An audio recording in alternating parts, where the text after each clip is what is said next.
알면 당신도 법테랑! 네, 반갑습니다. 누가 봐도 법 없이 사는 아나운서 김현욱입니다. 신과 함께가 아니라 법과 함께 사는 변호사 마경민입니다. 네, 법과 사랑에 빠진 남자 빅데이터 전문가 전민구입니다. 네, 새해가 왔다 한 게 엊그제 같은데 벌써 한 달이 훌쩍 지나가 버렸습니다. 예, 왜 이렇게 세월이 빠를까요? 예, 마변의 입장에서는 어떠세요, 세월이? 저는 뭐 세월이랑 조금 담 쌓고 사는 것처럼 보이지 않으시나요? 아, 피부가? 아이, 뭐 여러 의미로. 이제 신유진 변호사를 저희가 잊었잖아요. 그러니까. 그 정도로 좀 비슷해지고 있다. 네, 두꺼워지고 있네요. 두꺼워져, 맞아요. 예. 자, 이제 다음 주가 설입니다. 어떤 뭐 계획들 있으신가요? 설에는 주로 뭐 하세요? 저는 이제 양가를 찾아뵈야죠. 아. 예, 그래서 저는 지금 40대인데도 여전히 그 세배를 올리고 돈을 달라고 하고 있거든요. 세뱃돈을? 네네. 우리 마변은 이거 며느리 역할을 하셔야 되잖아요. 올해는 아무래도 시국이 그래서 네, 그냥 집에 있지 않을까 싶어요. 그러니까 네. 이제 그런 거 법적으로 얘기하시는 거죠? 요럴 때 모이면 법적으로 처벌을 받습니다. 뭐 이런 식으로 해서. 예. 저희가 아나운서들 특히 이제 예전에 K본부 있을 때 여자 아나운서 선배들이요.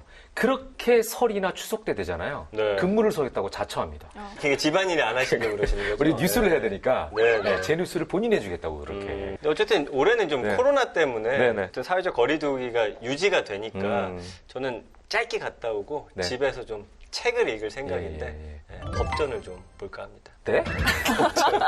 아, 저분이 옛날부터 이렇게 법에 대해 관심이 많으시죠? 아, 저는 법에 관심이 많아졌어요. 아, 원래? 저 오늘 옷도 사실은 법대성처럼 입고 온 거예요. 요 뿔테랑 네. 요 아, 컨셉이? 니트. 또 그렇습니다. 그런 느낌이 있으시네요. 그 있죠. 예, 네. 법대 오빠. 오. 네네. 자, 아무튼 뭐 사람들이 이렇게 모이고 정을 나누고 이런 것도 좋습니다만 코로나 상황이 아직 끝나지 않았기 때문에 서로가 또 거리는 조금 유지를 하시면서 화상 통화 뭐 이런 걸 통해서라도 서로가 안부를 좀 전할 수 있는 그런 기회가 있었으면 좋겠습니다. 자, 오늘도 열심히 법안 탐구를 좀 해봐야겠죠. 법테랑이 뽑은 이번 주 주제 뭔가요? 자, 주제 말씀드리기 전에 네. 좀 두 분께 질문을 드리고 싶은데. 아, 질문 좋습니다. 두 분은 이제 법 앞에서 네. 사회적 약자신가요? 아니면 강자실까요? 아유, 저는요 당당합니다. 저는요 법 앞에서는요 약자입니다. 왜냐면 저는요 돈을 꿔주고도 협박을 당합니다. 아, 그쵸. 예. 왜냐면은 공인이라는 타이틀이 그 자체만으로도 저희가 법 앞에서 약자인 경우가 많더라고요. 본의 아니게. 그렇겠네요. 예. 우리 마면은 뭐 법을 잘 하시니까. 그러니까 다들 변호사니까 예. 그렇겠지라고 생각하시는데 강자 아닙니까? 강약, 중강약. 중강약? 네. 네. 고마워요. 예. 자, 예. 그래서 오늘의 주제는 뭐냐면요. 네. 바로 치명적 약자를 구하라입니다. 그냥 약자하면 뭐 임산부, 노인, 아이인데 치명적 약자라고 하면은 학대 피해자라든지 성 피해자 그리고 위험한 사고에 노출된 여러분들이 있지 않을까 싶습니다. 그러네요. 예, 약자 중에서도 가장 치명적인 위험 속에 있는 분들, 불이익을 많이 당하고 그럼에도 불구하고 말 못하는 분들, 예, 속상한 일들이 참 많을 것 같은데 그래서 법테랑이 뽑은 첫 번째 법 소개해 주시죠. 양육비 이행 확보 및 지원에 관한 법률 일부 개정안입니다. 그 작년 12월에 국회 문턱을 넘었거든요. 근데 왜 이렇게 법안명은 이렇게 긴 거예요, 정말 외우기 힘들게. 법에도 항상 그래서 옆에 속칭이라고 해서 줄임 이름을 달아 놓습니다. 그래서 이거는 양육비 이행법이라고 부르시면 되고요. 이게 어떤 내용이냐면요. 양육비 채무자가 법원의 감치명령 결정을 받았음에도 불구하고 정당한 이유가 없이 1년이 넘도록 양육비를 지급하지 않으면 1년 이하의 징역 또는 1천만 원 이하의 형사처벌을 받을 수 있는 근거 조항이 생긴 것이고요. 또 양육비 채무자의 출국 금지, 운전면허의 효력 정지, 그리고 이제 미이행자의 명단을 인터넷에 게시할 수 있는 법적 근거도 만들어졌습니다. 야, 이거 운전면허까지 없애는 거는 운전면허는 완전 기본이잖아요. 그렇죠. 예.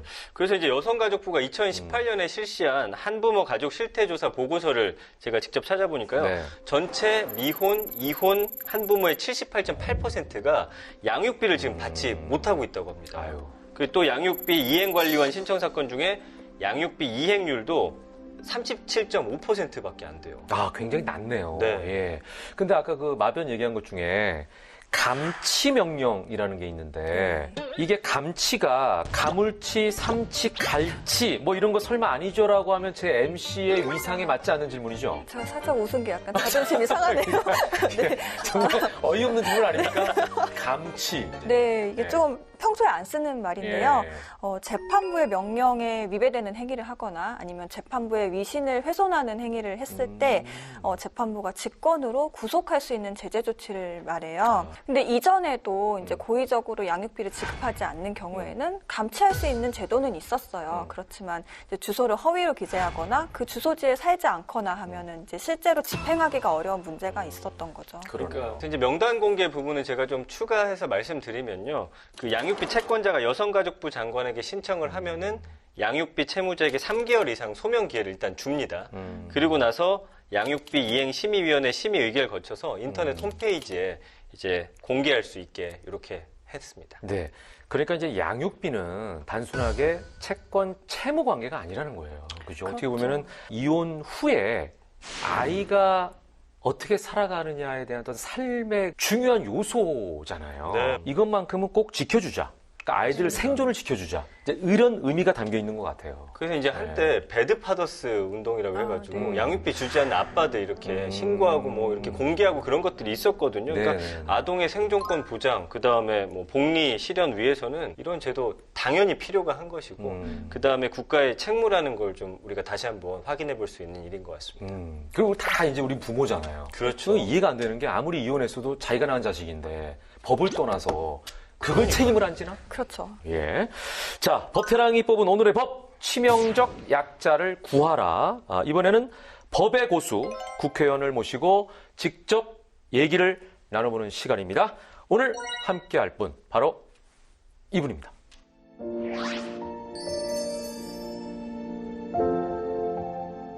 하라의 발인이 끝난 후 갑자기 한 번도 본 적이 없던 친모 측 변호사들이 하라 소유 부동산 매각 대금의 절반을 요구하였습니다. 저는 저와 하라를 벌인 친모가 이처럼 무리한 요구하는 것에 대해 너무나 큰 충격을 받았습니다.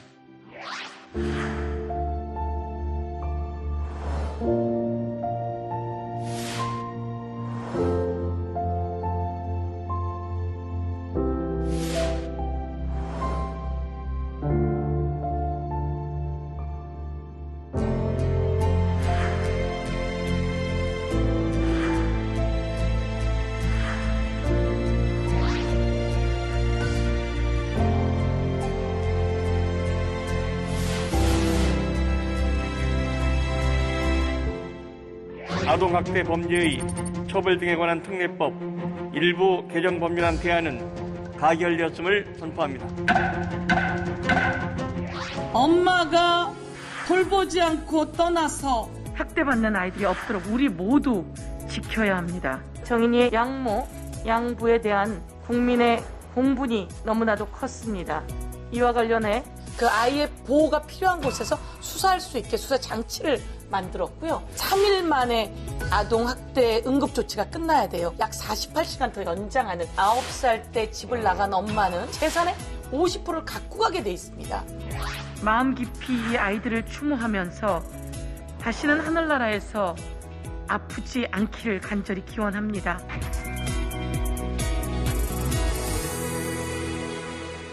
법의 베테랑, 법태랑이 뽑은 오늘의 두 번째 법안, 이분과 함께하겠습니다. 더불어민주당 서영교 의원이십니다. 어서 오십시오. 안녕하세요. 반갑습니다.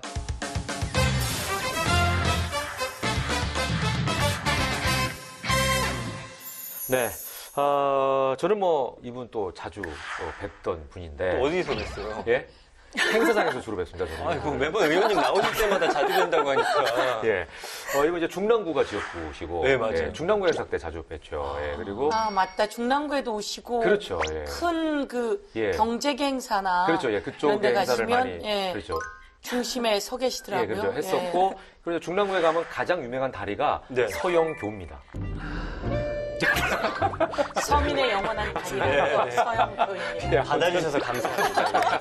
이렇게 좀 여장부 같은 느낌이시고 네. 항상 이렇게 목청이 좋으시잖아요. 네. 대차시고 또 이렇게 나오셔서 뭐 말씀하실 때 보면은 자신 있게 하시는 모습이 항상 인상에 남는 분이십니다. 네. 자, 1월 국회 끝나고 또 2월 임시국회 요즘에 근황은 네. 어떠십니까? 일단 근황 좀 여쭤볼게요. 제가 상임위원장입니다. 네네네. 17개 상임위원회 중에 행정안전위원회 위원장인데요. 법안 통과를 해내는 게 국회 일이잖아요. 네네. 그럼 법안 통과를 국회에서 어떤 상임위가 제일 많이 했을까요? 저한테 지금 질문하신 거네요? 아니 그렇게 안 하려고 했는데 하다 보니까 너무 자기 자랑하면 안 돼서 아, 혹시 예. 행안이 아닙니까? 딩동. 저 행정안전위원회가 국회가 21대 시작하고 법안을 제일 많이 통과시켰습니다. 그래서 266건을 통과시켜서요. 2위보다 약 100건이 넘어서 상임위원회 중에 1등이라고 하고 다니는데요. 실제로 행정안전위원회가 이제 정치적 쟁점이 많아서 20대에는 되게 어려웠습니다. 그래서 이제 저희들이 이번에는 좀 사이좋게 지내자. 국민을 위해서 법안을 많이 통과시키자라고 해서 여야가 합의로 만장일치로 통과시킨 법들이 국회 상임위원회 중에 1등을 했습니다. 야, 열심히 움직이고 있습니다. 훌쩍 차이 나는 1등이시네요. 저는 의원님이 정말 멋쟁이신 것 같아요. 네. 네, 그렇게 스카프가 멋들어지게 어울리는 게 정말 흔치 않은데 정말 네. 잘 어울리세요. 예. 고맙습니다. 칭찬을 그렇게 해주시니까. 근데 스카프를 항상 거의 하고 다니시잖아요. 컨셉이신가요? 아니면은? 패션의 길은 멀고도 험하다고요. 최대한 뭐 다른 형태로라도 좀 인식 부각을 위해서 하는데 예. 남자분들 같은 경우에는 넥타이처럼 조금 새로운 이미지로 다가가기 위해서 예, 여러 개 구비해서 하고 다니고 있습니다. 아니, 어떤 분들은 실제로 제가 아는 후배는요, 안경을 그렇게 좋아해가지고, 네. 안경만 한 50개를 가지고 있는 후배가 있어요. 예. 눈이 안 나쁜데. 네, 근데 그래서 여쭤볼게요. 서 의원님은 스카프가 몇 점 있으세요? 저 되게 많고요. 깜빡하고 스카프 예. 안 하고 예. 엘리베이터까지 나왔다가 아차 그러고 가서 스카프 하기도 하고요. 아니 근데 네. 이미지 자체가 네. 이 스카프처럼 네. 참 포근하세요. 네네. 막 감싸줄 것 같고. 예, 예. 근데 감사합니다. 이제 제 기억으로는 그 네. 새정치민주연합 때시죠. 이제 목소리는 워낙 또 옆에서 들으면 시원시원하시잖아요. 네, 네. 마치 웅변학원 다니신 것처럼. 근데 이제 사이다 아줌마로 실시간 검색어 1위도 하셨고 예. 유튜브 100만 건 이상 또 조회수를 기록한 적이 있으신데 네. 그 이유가 뭘까요? 잘해서 그렇겠죠. 네. 이게 대한민국입니까? 이 사이에 얼마나 많은 국민이 재난을 당하고 있는데 있으면 뭐합니까? 아무것도 잡지 못하는 것을. 있으면 뭐합니까? 대통령 눈치만 보고 있는 것을. 총리는 뭐하십니까? 당시 황교안 국무총리 시절이었습니다. 네, 네, 네, 그래서 네. 메르스에 대한 그 국민 안전 장치를 질의하는데 처음에 누가 저한테 보내준 거예요, 메시지로. 네, 네, 네. 눌러보니까 조회수가 5만이더라고요. 네. 다음 날 되니까 또 15만을 네. 누가 보내줘요. 누르는 재미가 있으시죠? 누를 때마다 올라가 있으니까. 한 일주일 됐나? 네. 근데 갑자기 누가 아침에 실시간 검색어 1위라고 보내준 거예요. 네, 그래서 대단한 한 며칠 거예요. 전에 됐던 대정부 질문이 네. 돌고 돌아서 네. 실시간 검색어 1위가 와서 내가 그럴 리가 이랬는데 네. 보니까 그렇게 됐더라고요. 100만 이상. 이야. 자, 사이다 아줌마 서영고 의원님에 대한 의정활동, 특히 입법활동 내용 좀 조사해 보셨죠? 했습니다, 네. 제가. 근데 일단 한번 좀 저희가 외치고 가봐야 네. 될 것 같아요. 네. 자, 다 같이 한번 해볼게요. 하나, 둘, 셋. 진짜가 나타났다. 다시 연습을 안 했나? 시작. 다시 할까요? 다시. 진짜가 나타났다. 아유, 좋아요. 나타났어요. 아유, 예. 자, 먼저 작년 21대 국회 시작된 6월부터 12월까지 대표 발의한 법안이 60건입니다. 사실 발의 많이 하시는 분들은 있어요. 그렇죠. 근데 중요한 건 뭐냐면 통과율. 통과율 30%나 됩니다. 별명이 네. 뭐 사이다 아줌마 비롯해서 알뜰살뜰 서영교, 뭐 알토란 서영교, 뽕을 뽑는 서영교, 네. 양파 같은 서영교, 이거는 이제 저희가 조사한 네. 거고요. 근데 또- 이게 좀 재밌네. 네. 뽕 뽑는 서영교? 그쵸. 더 있어요. 근데 더 있어요. 예. 입법 천사, 네. 청문회 스타, 네. 입법 달인, 네. 일자라는 중랑의 딸. 야, 이렇게 별명이 많으세요. 아니, 근데 다 재밌는데, 네. 저 이게 어감이 재밌어요. 뽕 뽑는 서영교. 이거 뽕 뽑는다는 건 하면 끝까지 한다는 얘기거든요. 그런 거 독하신 분이에요. 네. 이게 왜 붙었을까요? 제가 독한 사람은 아니고요. 네. 진짜 뽕을 뽕을 뽑는 뽑아버립니다. 예. 아, 그게 독한 거 아닙니까? 야무지게 일을 하는 거죠. 그렇죠. 사회적 약자를 위해서는 확실하게 마지막까지 열심히 애를 쓴다 생각해 주시면 되겠고요. 대표적으로 혹시 여러분 화성연쇄살인범 잡혔잖아요. 네네, 그렇죠, 그렇죠. 그 화성연쇄 살인범은 네. 공소시효가 지났습니다. 그렇죠, 지났죠. 근데 갑자기 재수사를 하게 된 겁니다. 예. 그건 바로 제가 만든 태완이법 때문에 그렇습니다. 아, 그래요. 태완이법은 대구 골목길에서 황산 테러를 당했던 아기의 이야기인데요. 15년 동안 수사가 정지돼 있었어요. 살인범 공소시효가 다가가게 된 거죠. 그래서 그 부모님을 도와주다가 끝내 살인범 공소시효를 제가 없애는 태완이법을 만들었고, 태완이법을 만들어서 미제 살인 사건을 재수사하게 했습니다. 법조인들이 거의 다 안 된다 그랬습니다. 아니, 공소시효가 없어지면 끝까지 수사하란 말입니까? 그런 일은 있을 수 없어요라고 했는데 세상이 바뀌었고 과학수사기법이 바뀌었고 그래서 이제 끝까지 잡을 수가 있습니다. 그래서 그때 제가 한번 집요하게 시작해서 가장 사회적 약자죠. 어쩌면 사회에 없어진 아이의 이야기입니다. 그래서 제가 한번 시작하면 끝까지 사회적 약자를 위해서 하니까 뽕을 뽑는다고 하지 않았을까 그러네요. 다시 한번 이 자리에 모신 거에 대해서 저희도 기쁘게 생각을 하고요. 자, 이제 그럼 본격적으로 오늘 저의 법태랑 주제 치명적 약자를 구하라에 맞는 법안 뭔지 본격적으로 좀 살펴보겠습니다. 네, 차트를 보겠습니다. 네. 서영교 의원의 긴급 명령 국민을 구하라 이렇게 제목을 붙여봤고요. 네. 자, 첫 번째 보겠습니다. 세상의 모든 정인이를 구하라. 아동학대 방지 3법입니다. 좀 전에 이제 태연이 얘기하셨는데 정인이는 최근에 있었던 또 그렇습니다. 사건이잖아요. 정인이 사건 보고 많은 분들이 놀라셨잖아요. 입양모 네. 장하영과 입양부 안성은은 본인들이 출산한 딸에게 이제 같은 성별의 동생을 만들어주기 위해서 홀트 아동복지회를 통해서 이 8개월의 정인이를 입양을 하게 됩니다. 하지만 입양 이후에 장기간의 아동학대로 결국 정인이는 끝내 사망에 이르게 되었는데요. 정인이의 사망 과정이 굉장히 참혹했습니다. 우선 직접 사인이 된 장기 파열의 경우에는 장갑막 출혈과 소장, 대장의 파열, 췌장의 절단, 근데 모두 압사나 교통사고에서나 볼 수 있는 강력한 외부 충격으로부터 생길 수 있는 손상들이라고 합니다. 네, 이게 저 취재 프로 있잖아요. 네. 거기서 봤는데 표현을 하는데 너무 끔찍하더라고요. 이게 아이가 밑에 있고 어른이 무슨 탁장과 쇼파 위에서 네. 일부러 강하게 뛰어내려야 올 수 있는 손상이다 이렇게 얘기해가지고 네. 너무 놀랐잖아요. 그래서 서 의원님이 또 이번 사건 관심 가지시고 네. 그 정의 사건 관련해서 지난달에 직접 경찰청 상대로 해가지고 긴급 현안 질의를 또 주재하셨다고 네네. 들었거든요. 네. 제가 아동학대 방지 3법을 6월에, 7월에, 그리고 9월에 대표 발의했습니다. 그래서 이름은 아동학대 방지 3법이었는데요. 네네. 정인이 사건이 생기고 나니까 빨리 또 다른 정인이가 나타나지 않게 정인이 보호 3법이라고 일명으로 붙이게 된 겁니다. 제가 태완이법을 만들었을 땐 태완이 부모님하고 이거 태완이법이라고 합시다 라고 해서 같이 합의보게 된 거고요. 정인이는 누구에게 그렇게 합의볼 만한 부모가 없었습니다. 너무 가슴 아프게 아이가 떠나갔는데 울어줄 부모가 없어서 대한민국의 모든 엄마들이 함께 울어주고 오히려 모든 엄마들이 엄마가 되어줬는데요.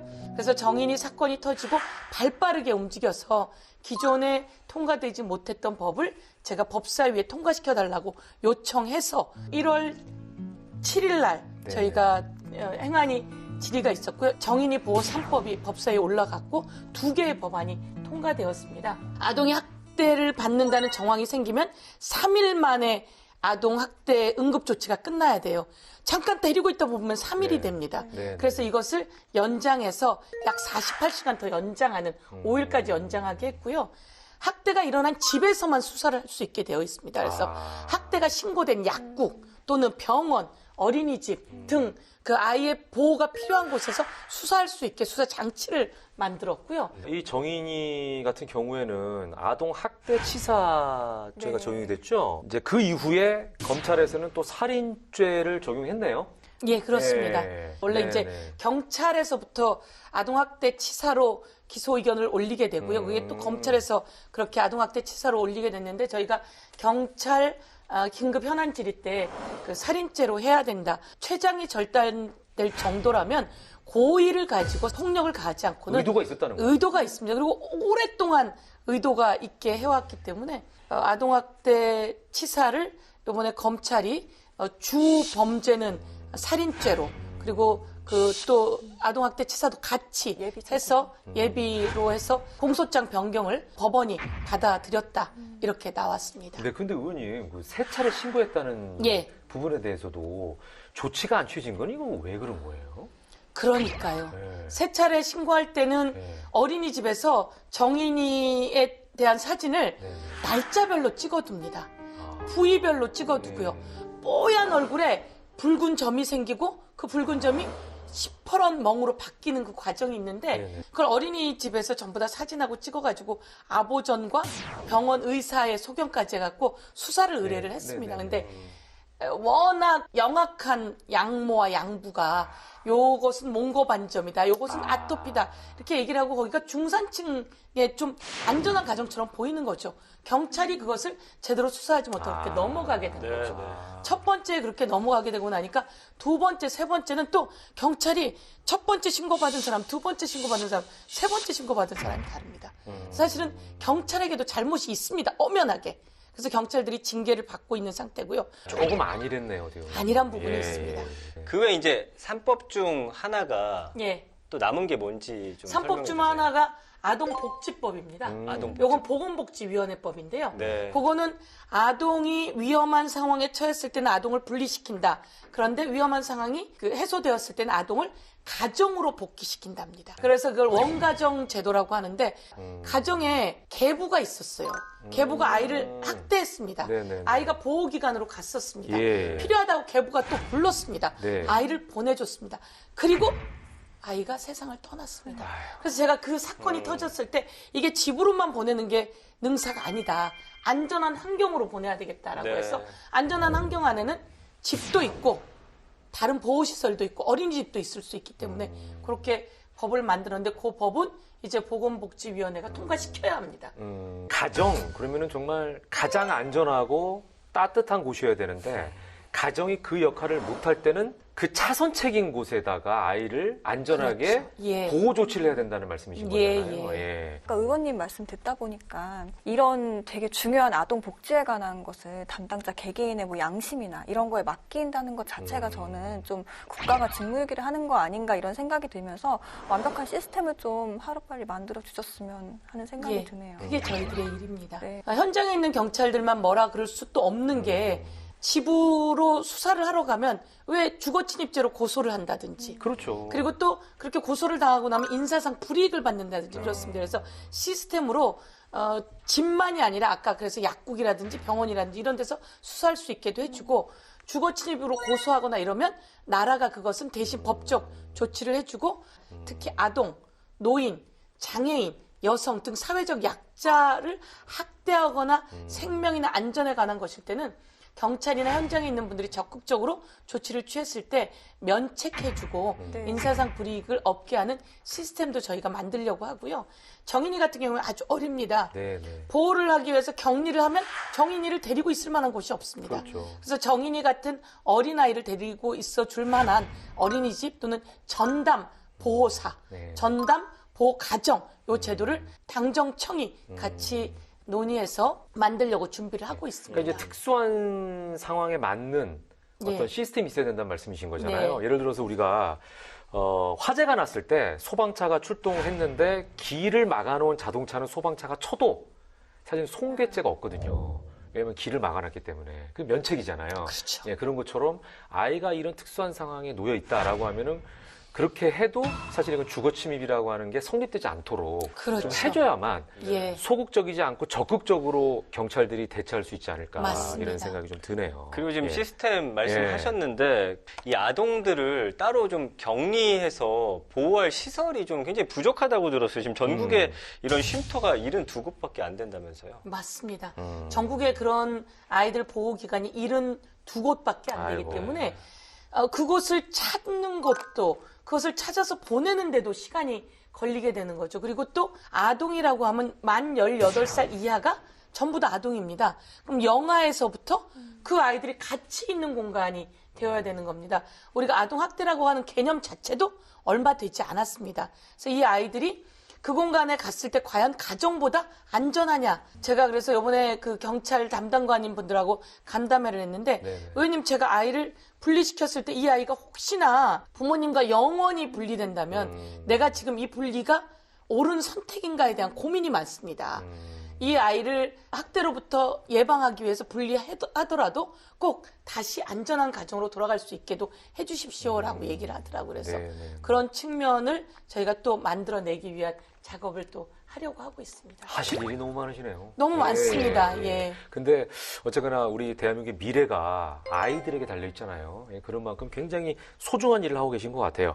자, 서영교 의원의 긴급명령 국민을 구하라. 또 어떤 법안이 있습니까? 네, 두 번째 보겠습니다. 부양하지 않았으면 한 푼도 안 돼. 바로 구하라법. 참 구하라 씨도 안타까운 사연이 또 있죠. 예. 네. 이게 이제 작년에 예. 통과시키신 공무원 구하라법을 국민 전체로 네. 좀 확대한다는 그런 네, 내용이신 네, 네. 거죠? 네네네. 있을 수가 없는 일이잖아요. 네네네. 그러니까 구하라 양이 9살 때 집을 나간 엄마는 네. 구하라 양을 만나기도 하고 도와도 주고 키워도 주고 그래야 되는데 하나도 하지 않은 거죠. 그렇죠. 구하라는 오빠하고 너무 외롭게 살았고 네. 아빠 밑에서 할머니 밑에서 늘 엄마를 그리워하면서 살았지만 그러지 못했습니다. 그렇죠. 그런데 불의의 사고로 구하라는 세상을 떠났습니다. 그런데 구하라 양이 유명한 연예인이어서 재산이 있습니다. 그 재산을 엄마가 장례식장에 와서 소송을 걸면서 재산의 반을 달라고 하는 겁니다. 대한민국 민법에는 아이를 키우지 않은 엄마가 와서 그 아이가 남기고 간 보험금, 이렇게 구하라 양 같은 경우에는 재산의 50%를 갖고 가게 돼 있습니다. 이 법은 이제 바뀌어야 되잖아요. 그러니까 이게 이제 대한민국에 어쩔 수 없이 이런 법이 그대로 있다는 게 너무 말이 안 되죠. 부모라는 것 때문에 그냥 그런 거 아니에요? 그렇습니다. 네. 원래 구하라법을 먼저 만들었고요. 이것도 구하라 오빠하고 상의해서 이름을 구하라법으로 붙이게 된 겁니다.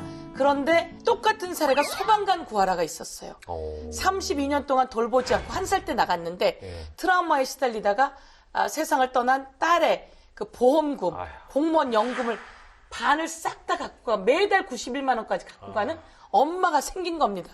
이 세상 엄마들이 왜 이러는지 모르겠어요. 천륜을 저버리는 부모들이 있네요. 그래서 그 엄마는 그렇게는 안 돼라고 이제 구하라법을 만들었다가 그 사연이 생기면서 공무원에 해당되는 연금이거든요. 그래서 예. 공무원 구하라법을 만들었는데 공무원 구하라법은 행정안전위원회 소속 법안입니다. 저희 만장일치로 다 통과시켰습니다. 거기 이제 위원장이시니까. 네. 아. 제가 위원장이기도 하지만 인사혁신처장님도 그렇고 모든 사람들이 그건 안 됩니다. 이제 바꾸겠습니다. 그래서 만장일치로 통과시켜서 예. 그렇게 했는데 정작 모든 국민, 공무원이 아닌 정말 힘들게 사는 가정, 세월호 아이가 그랬습니다. 천안함 때 병사가 그랬습니다. 그런 경우에는 이렇게 해당되지 못합니다. 이제 우리는 대한민국의 그 수많은 구하라를 구해야 하는데 이건 민법 구하라법이거든요. 이건 법사위에서 통과시켜지지 못하고 있고요. 법무부를 비롯한 몇몇 법조인들이 이런 구하라법은 안 된다는 겁니다. 1958년에 만들어준 이 민법이 아직도 통과되지 못했는데 네. 이번에 법무부가 예고한 구하라법이라는 식으로 예고를 했는데 그 법에는 구하라 양처럼 같은 경우에는 죽기 전에 엄마가 나 안 키웠으니까 엄마한테 돈 안 줄 거야 라고 유언하면 안 주는 식의 법을 예고를 하고 있습니다. 아이고, 그게 그게 아니라 아이는 끊임없이 엄마를 그리워합니다. 그렇죠. 보고 싶어 하고요. 네. 엄마를 용서하고 싶기도 하지요. 그렇지만 엄마나 아빠는 해야 할 임무가 있는데 그렇지 않았을 경우에 사실 아동 학대로 벌을 받아야지 되는 거예요. 그런데 그 재산을 노리다니요. 정인이처럼 애 데리고 와서 애에 대한 보험 들어놨다가 받아가려고 하는 세상 만들어주면 어떡하라고요. 그렇죠. 대한변협도 구하라법으로 통과시켜줘야 된다. 서울 변호사회도 구하라법으로 통과시켜야 된다. 여성 변호사회도 구하라법으로 통과시켜야 된다고 하는데 법무부하고 법원이 이거에 대해서 비협조적입니다. 저는 반성해야 된다고 생각합니다. 네. 참 어떻게 보면 공교롭게도 저희가 이제 긴급명령 국민을 구하라라는 이제 주제로 하고 있는데 구하라라고 하는 유명한 가수 이름이잖아요. 이름의 뜻이 또 구하라라는 예. 어떤 뜻이 있어서 이 법이 또 더 의미가 있지 않나 맞습니다. 이런 생각이 또 듭니다. 자, 최근에 고 구하라 씨 상속 재산 관련 판결이 있었죠. 네, 맞습니다. 네. 광주지방법원에서 판결이 있었는데요. 네네네. 법원에서도 이런 문제를 인식을 하고 있었던 것 같아요. 음. 그래서 유가족인 그 친모와 친부가 5대5가 아닌 6대4, 그러니까 아버지에게 기여분의 20%를 인정을 한 건데요. 아버지가 12년 동안 혼자서 구하라 양을 특별하게 키운 점, 그리고 친모는 12년 동안 한 번도 면접구설권을 행사하지 않았다는 점 등을 들어서 이렇게 판결을 한 것 같습니다. 어쨌거나 주긴 좋네요. 한 푼도 주지 말아야죠, 사실. 한 푼도 주지 말고 이것도 가져갔네. 그동안 벌어놓은 걸로 갖다 줘서 미안하다 하면 갚아줘야죠. 너무 혈압을 올리지 마세요. 흥분하셨어요? 지금 계속 지금 혈압이 올라가셔가지고. 눈물도 아니, 나고요. 그러니까, 예. 가슴도 아프고요. 예, 왜 의원님 마음은 충분히 우리나라는 이해가 됩니다. 이런 상황대로 있을까? 네, 네, 네. 제가 만든 구하라법은요. 네, 네. 미국식이 그렇게 돼 있습니다. 네, 네. 미국이 아이들이 어릴 때 세상을 떠났는데 아이를 양육하지 않은 부모에게는 아이가 남기고 간 보험금이나 뭐 위로금 이런 것들 받을 수 없게 해놨고요. 미국, 스위스, 호주 이런 데가 그렇게 되어 있습니다. 네, 네. 말씀해 주신 대로 이게 진짜 구하라법이거든요. 네. 우리 서영교 의원님의 21대 국회 1호 법안인데 곧 통과가 되겠죠. 네, 통과되어야 합니다. 네, 네, 네. 저희도 기대해 보겠고요. 응원하겠습니다. 자, 네. 보니까요, 이게 우연인지 의도신지 모르겠는데, 태완이법, 사랑이법, 정인이법, 예. 보아라법 등등등 많은 법안이 이름을 딴 법안이에요. 구하라법은 네네. 사실은 세월호 사건과 천안함 사건 등이 있어서 제가 법을 만들었습니다. 그 다음에 구하라시 사건이 생기게 된 겁니다. 아, 그래서 제가 20대 때 미리 만들어놨다가 구하라씨 가족과 상의해서 구하라법이라고 이름을 붙여주십시오라고 하고 구하라 오빠는 입법청원 10만 명을 해서 입법청원을 했죠. 그래서 그걸 만들고 20대 때 통과가 안 돼서 21대 때 그럼 제가 1호 법안으로 만들게요라고 해서 구하라법으로 만들었고요. 사랑이법은 사랑이 아빠하고 상의를 해서 사랑이법도 제가 이런 사연이 사실 너무나 많습니다. 먼저 만들었는데 네. 사랑이 사건이 생겼습니다. 그러니까요. 사랑이법은 엄마는 아기 출생신고를 할 수 있지만 엄마가 아기를 버리고 갔을 때 아빠는 아기 출생신고를 못합니다. 아, 그 아기가 사랑입니다. 그러네. 제가 그래서 그것도 가족관계법으로 제가 해놨는데 사랑이 사연이 생겨서 사랑이란 이름을 걸게 된 거죠. 말씀을 들어보니까 특히 뭐 여러 분야에 관심이 있으시지만 이제 아동에 대해서 관심 있는 것들은 다 미리 이제 성견지명으로 필요한 것들을 다 가지고 계시다가 우연히 이제 벌어진 사건과 이게 매칭이 된 경우들이 많이 있으시네요. 예. 자, 앞으로도 어떻게 보면은 아이들이 행복한 세상을 위해서 더 힘써 주시길 부탁드린다라는 말씀을 좀 드리겠고요. 이제 마지막으로 설이 좀 다가오고 있습니다. 코로나 시대 행안위 위원장으로서도 어떤 무게감을 좀 느끼실 것 같은데 각오 한 말씀 그리고 정말 어깨가 무거운 국민들에게 위로의 한 말씀 이게 좀 해주시면 좋을 것 같아요. 네. 네네. 코로나로 어느 때보다 힘든 시기입니다. 제가 며칠 동안 그 지역 주민들께 인사를 드리면서 말씀드렸습니다. 죄송합니다. 힘들어서 힘들게 해서 죄송합니다라고 하면 국민들은 그렇게 얘기하십니다. 코로나 때문에 그렇죠. 의원님 열심히 해주시는데 저희는 의원님께 감사해요 라고 말씀하시는데 정치인이 이보다 더 좋은 덕담을 들을 수 있을까요? 너무나 힘드심에도 불구하고 저희를 위로해 주시는 국민께 국민이 낸 세금 제대로 써서 다시 국민의 삶을 윤택할 수 있게 만들어내겠습니다. 행안위에서는 전 국민께 드리는 재난안전지원금을 지난해 방망이를 두들겼습니다. 이번에도 전 국민께 드리는 재난안전지원금으로 경제를 좀 살리고 국민의 삶이 조금이라도 나아지는 세상 만들도록 하겠습니다. 코로나 때문에 힘들지만 국민이 일궈낸 K방역이 세계 최고를 달리고 있습니다. 더 열심히 국민의 안전과 생명을 위해서 일하겠습니다. 대한민국 화이팅! 네, 마배원 입장에서는 이제 앞으로 새아이의 엄마가 될 입장이잖아요. 예. 한 말씀 화이팅! 해주신다면 부탁 말씀 같은 저는 거. 오늘 예. 뵙고 나서 더 네. 의원님을 더 응원해야겠다는 생각이 들었는데 특히 아동학대 방지법은 꼭 좀 통과시켜 주시길 부탁드리고 계속 응원하겠습니다. 예. 네. 사실 우리가 늘 이 법안 발의하는 개수에 좀 신경 쓰지 말자. 그러나 네네네네. 우리 서영교 의원님만큼은 올 한해 100개 법안 발의하셔서 뽕을 뽑는 모습 30% 이상으로 네네네. 좀 보여주시면 좋을 것 같아요. 야, 그냥 뽕 뽑는 서영교. 그게 마음에 들어요. 줄여가지고 뽕서. 예. 그렇죠. 약자를 위한 스폰서가 돼보도록 하겠습니다. 알겠습니다. 예. 받아주신 버리겠는 거예요. 서민들, 약자를 끝까지 보도보며 나아가는 의원님의 행보를 저희도 응원하겠습니다. 오늘 나와주셔서 고맙습니다. 복 많이 받으십시오. 감사합니다.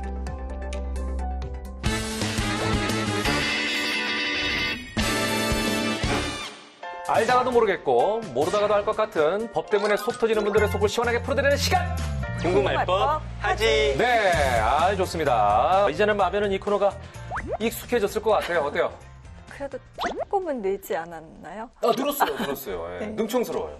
연기는 솔직히 는 거 잘 모르겠는데 예, 낯이 두꺼워졌어요. 두꺼워지고 네. 이제 뻔뻔해졌다. 그러니까. 이거는 확실한 것 같습니다. 근데 그게 중요해요. 방송은 그렇죠. 뻔뻔해야 됩니다. 네. 예. 이제 좀 방송 맛을 본 것 같아요. 그러니까. 방송의 맛을 좀 알겠죠. 요즘에 맛 시리즈가 유행이잖아요. 아내의 맛, 연애의 맛, 타 방송사긴 합니다만 우리는 방송의 맛. 자, 아무튼 오늘도 아주 재미있는 내용이 준비가 돼 있습니다. 이번 주에 아리송하다고 주문받은 궁금할 법 하지. 어떤 내용입니까? 그러니까 이번 주에는 저도 겪어봤고 여기 계신 모든 분들 한 번쯤은 겪어봤을 그런 문제거든요. 네. 바로 층간소음입니다. 층간소음. 이건 정말 대한민국처럼 아파트 많은 나라에서는 일상이 됐습니다. 저도 얼마 전에 겪었습니다. 정말 재밌는 얘기예요. 왜요? 뭐 어떤 거죠? 재밌다는 얘기를 미리 하시면 어떡해요? 기대되게. 자, 제가 이사를 갔습니다, 작년에. 네. 예, 이사를 갔는데 제가 701호예요. 이삿날 막 이렇게 저녁 늦게까지 막 했어요. 그러니까 좀 시끄러웠나 봐요. 밑에 601호에서 인터폰이 왔습니다. 그러니까 아내가 받았어요. 네. 예, 그래서 뭐 오늘 이사 오셨나 봐요. 여성분이. 근데 이제 아내가 이제 어쩔 수 없이 이제 받아가지고 죄송해요. 아니 우리 애가 어려가지고 지금 자야 되는데 계속 뭐 위에서 시끄러워가지고 잠을 못 잤다고. 근데 어쩌고 저쩌고 미안하잖아요. 끊고 다음 날인가 제가 이제 죄송해서 과일을 좀 이렇게 싸가지고 601호를 갔습니다. 잘하셨네요. 예, 가가지고 이제 마스크 딱 쓰고 모자까지 쓰고 휴일이었거든요. 그러니까 이제 다 이제 갖추고 가가지고 띵동 했더니 누구세요? 여자분 목소리가 들리더라고요. 그래서 제가 701호에 이사 온 사람이에요. 그랬더니 안에서 이렇게 보잖아요, 카메라로. 네. 그랬더니 이렇게 보더니 선배님! 이러는 거예요. 여성분이. 후배였어요? 여성분이 문을 딱 여는데 누구냐면 정다은 아나운서하고 조우종 씨가 거기 사는 거예요. 너무 웃기네요. 네. 너무 재밌잖아요. 네. 아니 그 아파트에 사는 건 알았지만 어떻게 네. 하필 우리 집 밑에 사냐고. 신기하네요. 네.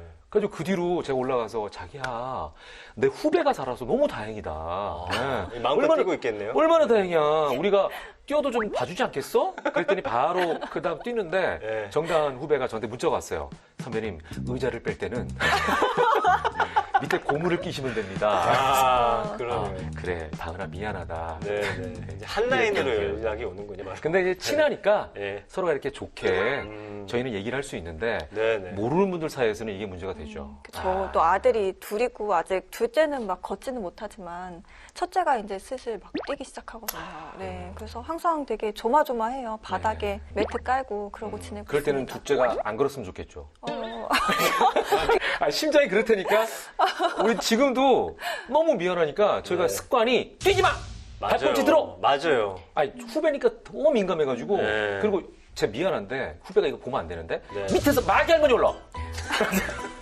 정다은 아나운서 말씀하시는 진짜, 거죠? 예. 이거- 그게 진짜 어쨌든 아이가 있으면 너무너무 그 층간소음 스트레스가 되거든요. 맞아요. 예. 오늘 사연이 참 기대가 됩니다. 그렇습니다. 네. 자, 층간소음, 도심 사는 분들이라면 많이들 공감하실 것 같은데요. 과연 어떤 사례가 법적 분쟁에 올라왔는지 사연부터 만나보겠습니다. 출발합니다. 동박씨, 아무것도 걱정 마요. 우리는 말이요, 인자, 이 집수 새 인생을 시작하는겨.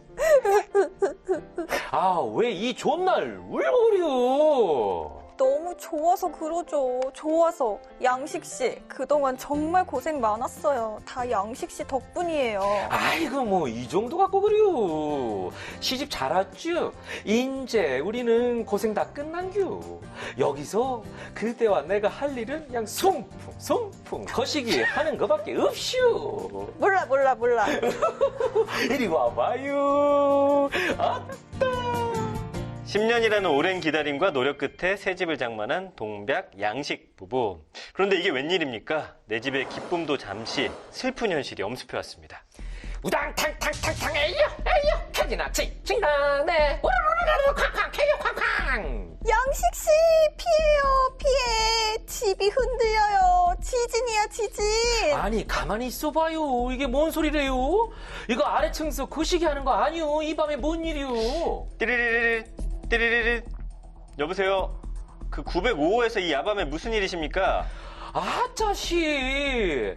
아 지금 아래층에서 뭔 괴성이 나고 지금 전쟁 나슈. 좀 조용히 시키셔요. 아니, 그럴 리가요. 805호가 그럴 리가 없습니다. 이거 얼마 전부터 그쪽 아래층에서 905호 때문에 시끄러워서 살 수가 없다. 이렇게 매일같이 민원이 들어와요.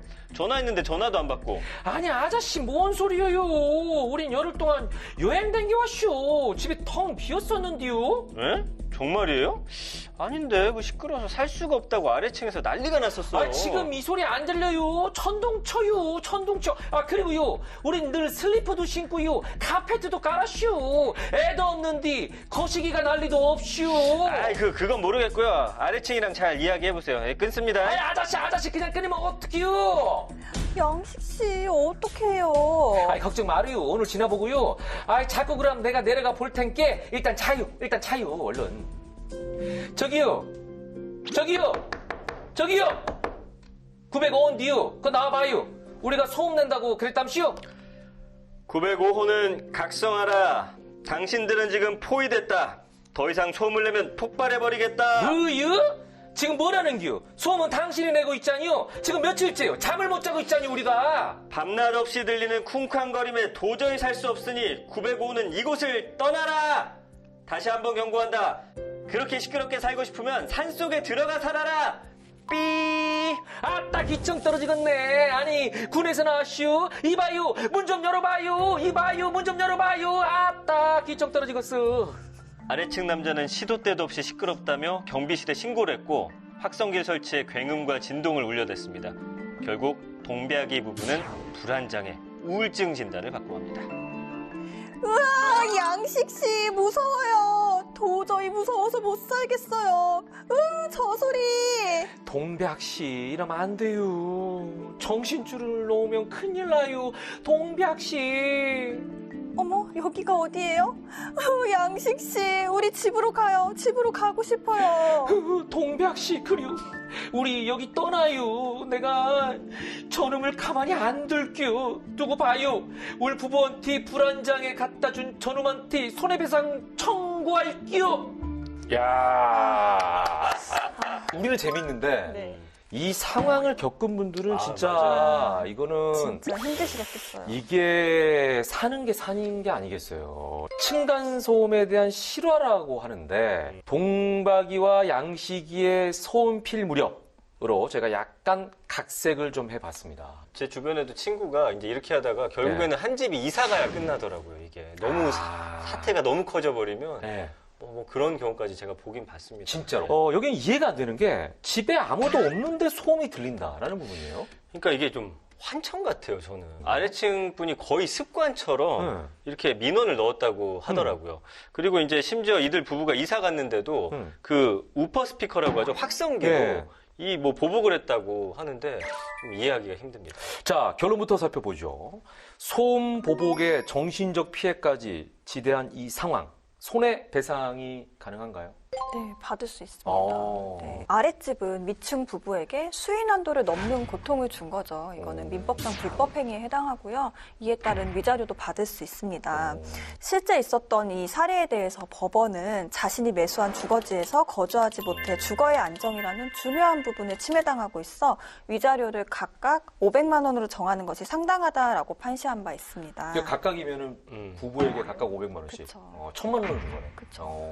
여기다 지금 정신과 치료도 받았죠. 예. 그 이사 가가지고 또 세를 또 냈을 거 아니에요. 네. 뭐 이런 부분에 대한 청구도 가능할까요? 네, 받을 수 있을 것으로 보입니다. 그 정신과 치료비 자체도 내가 이 사람들의 불법 행위로 인해서 지출한 비용이기 때문에 받을 수 있고요.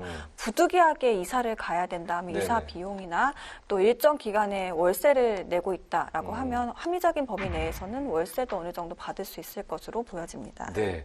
그런데 실제로 층간소음 분쟁을 들어보면 이게 법적으로 저촉이 되는지 안 되는지 이게 판단하기가 참 어려운 것 같거든요. 법적 범위와 기준이 좀 있나요? 네, 공동주택 층간소음 규칙 제2조에서는 뛰거나 걷는 동작 등으로 인하여 발생하는 직접 충격소음과 TV, 음향기기 등의 사용으로 인해 발생하는 소리 전달 소음을 층간소음으로 규정을 하고 있고요. 또 직접 충격소음의 법적 기준은 주간인 오전 6시부터 오후 10시까지를 기준으로 했을 때 1분간 등가소음도 43데시벨 이상, 최고소음도 57데시벨 이상이면 소음으로 보고 있습니다. 그러니까 이게 보통 40데시벨 이상이면은 네. 수면 부족 현상 나타날 수 있고 그래요. 80데시벨 넘어가면은 뭐 청각 장애까지 일으킨다고 합니다. 그러니까 굉장히 좀 심각한 거죠. 네.